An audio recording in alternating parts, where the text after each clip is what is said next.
ये घटना तब की है जब वो कॉलेज में MSc की पढ़ाई कर रही थी। वो उस समय वहाँ के गर्ल्स हॉस्टल में ही रहा करती थी। परीक्षा से पहले वो और उनकी कुछ सहेलियां लाइब्रेरी में पढ़ाई कर रही थी।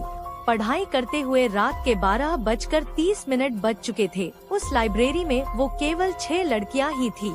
लाइब्रेरी में सन्नाटा छाया हुआ था, सारा हॉस्टल एकदम शांत था। तभी उनमें से एक लड़की ने कहा कि बस यार, पढ़ पढ़ के बोर हो गए हैं, क्यों ना कोई खेल खेले जिससे दिमाग भी फ्रेश हो जाएगा और नींद भी आ जाएगी।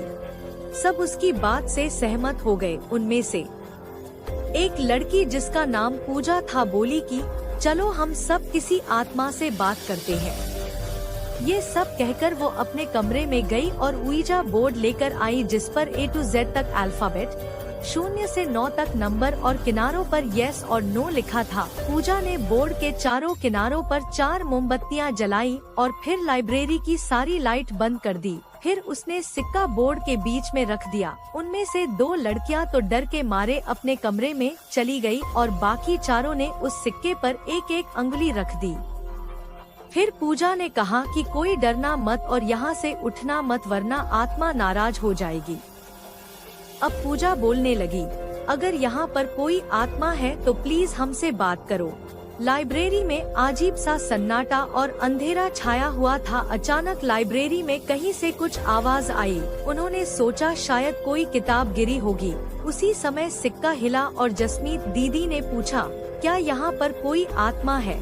तभी छत पर लगा बंद पंखा जोर से हिलने लगा। सभी लड़कियां डर गई, लेकिन पूजा ने कहा कि कोई भी लड़की अकेली मत भागना, ऐसा करने से आत्मा उसे नुकसान पहुंचा सकती है। उसके बाद पूजा ने ऊपर देखते हुए कहा कि अगर कोई आत्मा यहाँ है तो हमसे बात करे।